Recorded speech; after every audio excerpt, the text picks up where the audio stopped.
लगातार लोगों के साथ भलाई करके उनको गलत कामों से रोककर सही दिशा में भेजकर दुनिया भर में कैसे लोगों का चहेता बना जा सकता है, वो एबिद इरवान बिन इब्राहिम लियो को देखकर पता लगाया जा सकता है, जिन्हें एबिद लियो के नाम से भी जाना जाता है। आजकल इनकी वीडियो सोशल मीडिया पर बहुत वायरल हो रही हैं। कभी ये नाइट क्लब में लड़कियों को समझाते हुए दिखते हैं, तो कभी ये टैटू वाले लड़कों के पास बैठे दिखाई देते हैं। हिंदुस्तान के ज़्यादातर लोग मानते हैं कि इंडोनेशिया के रहने वाले हैं, जबकि ऐसा नहीं है। तो कौन है ये, कहाँ के रहने वाले हैं और किस मिशन के लिए काम कर रहे हैं, आज इसी पर बात करेंगे। हेलो, मैं परवेज और आप देखना शुरू कर चुके हैं द पारा शो। एबिद लियो 21 दिसंबर 1984 को पहांग, मलेशिया में पैदा हुए। जन्म के वक्त ये मुसलमान नहीं थे। बचपन में इनका नाम लियो योन प्यू था। ये 11 भाई बहनों में तीसरे नंबर के हैं। जब से इन्होंने होश संभाला तब से ही ये इस्लामी मजहब पर बारीकी नज़र रखे हुए थे और 12 साल की उम्र में इन्होंने इस्लाम कबूल कर लिया। एबिद लियो ने अपनी पढ़ाई मलेशिया में ही पूरी की। एबिद लियो को सामाजिक कार्य और लोगों की भलाई के लिए काम करते हुए अक्सर देखा जाता है। एबिद लियो का ऐसा कौन सा मिशन है जिसके लिए काम करते हैं, आइए आज उसी पर बात करते हैं। एबिद लियो तबलीगी जमात के लिए काम करते हैं, जिसकी जड़ें अपने देश हिंदुस्तान में हैं। तबलीगी जमात की शुरुआत सन 1925 में मौलाना इलियास के द्वारा की गई, जो पश्चिमी उत्तर प्रदेश के कांधला के रहने वाले थे। कांधला के होने की वजह से इन्हें मौलाना इलियास कांधालवी भी कहा जाता है। 1925 के दौर में शुद्धि मूवमेंट जोरों पर था। मुस्लिम लोगों में दीन इस्लाम की बुनियादी जानकारी की बेहद कमी थी। नमाज का शौक नहीं था, लोग मुश्किल से नमाज पढ़ते थे। नमाज और दीन की बुनियादी चीज़ें उनको आती तक नहीं थी। इस कमी को मौलाना इलियास ने बहुत शिद्दत से महसूस किया। 1926 में दिल्ली के निज़ामुद्दीन से, जहां अब तबलीगी जमात का सबसे बड़ा मरकज है, मेवात के लिए एक जमात भेजी और तब से आज तक जमात भेजने का सिलसिला जारी है। 1926 में उत्तर प्रदेश से शुरू हुआ तबलीगी जमात का सिलसिला देखते ही देखते पूरे हिंदुस्तान में फैल गया। मौलाना इलियास ने शुरुआत में तबलीगी जमात को तहरीक ईमान नाम दिया और उन्होंने एक नारा भी दिया, जिसमें उन्होंने कहा, ए मुसलमानों, सच्चे मुसलमान बनो। तबलीगी जमात को चलता फिरता मदरसा भी कहा जाता है। 1926 से लेकर 1941 तक तबलीगी जमात में 25,000 लोग काम करने लगे। 1945 में मौलाना इलियास कांधालवी का इंतकाल हो गया। इनके बाद इस काम की जिम्मेदारी इनके बेटे मौलाना यूसुफ ने संभाली। 1947 में देश के बंटवारे के साथ ये काम हिंदुस्तान के साथ पूरी पाकिस्तान, जो अब बांग्लादेश है, में चला गया। साथ ही पश्चिमी पाकिस्तान में बड़े पैमाने पर होने लगा। बैरून यानी विदेश के लिए पहली जमात सऊदी अरबिया, ब्रिटेन और अमेरिका के लिए 1946 में निकली। ब्रिटेन में 1946 से शुरू हुआ ये काम आज वहाँ की 1350 मस्जिदों में से 600 मस्जिदों में लगातार चल रहा है।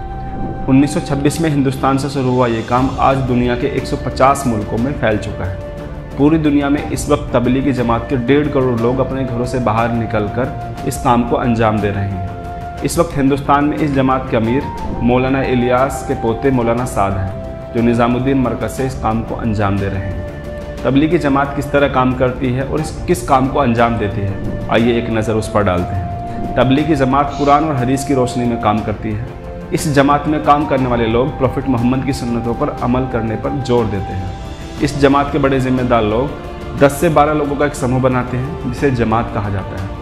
जमात निकलने से पहले यह तय किया जाता है कि ये कितने दिन काम करेगी। ये 3 दिन भी हो सकते हैं, ये 40 दिन भी हो सकते हैं, ये 4 महीने भी हो सकते हैं। और विदेश में अगर जमात जाती है, जिसे बैरून कहा जाता है, तो वे 5 महीने वहाँ रहकर काम करते हैं। 3 दिन या 40 दिन वाली जमात को दूसरे शहर या गांव में भेजते हैं। ये जमात वहाँ पहुंचकर किसी मस्जिद में जाकर रखते हैं। ये जमात के लोग अपना खर्च खुद उठाते हैं। ये किसी से भी चंदा या मदद नहीं लेते।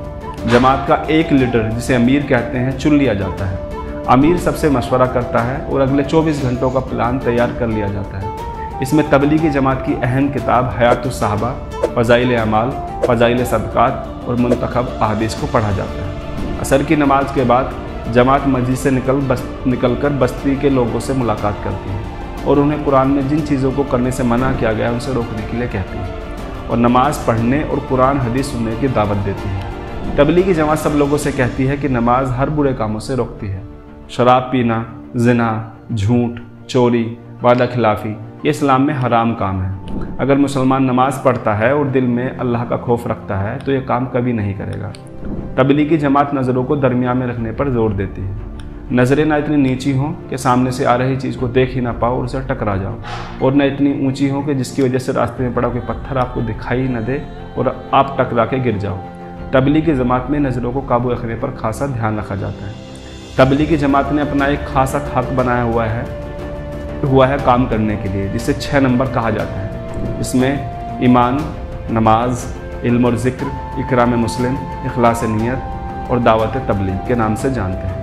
इसी इकराम मुस्लिम के तहत एबिट लियो मलेशिया में मौजूद उन मुसलमानों से मिल रहे हैं जो अच्छे कामों से दूर हो गए हैं। उन्हें वो उसका एहसास दिला रहे हैं। वो बता रहे हैं ज़िंदगी दूसरा मौका सबको देती है। 1990 में तबलीगी जमात का काम मलेशिया और इंडोनेशिया में शुरू हो गया था और अभी तक बदस्तूर जारी है। एबिट लियो भी इसी तबलीगी जमात के लिए काम करते हैं और उसी के तहत ये वहाँ के उन लोगों से मिल रहे हैं जो मुस्लिम तो हैं लेकिन नमाज रोजे से दूर दूसरे गफलत के कामों में मशगूल हैं।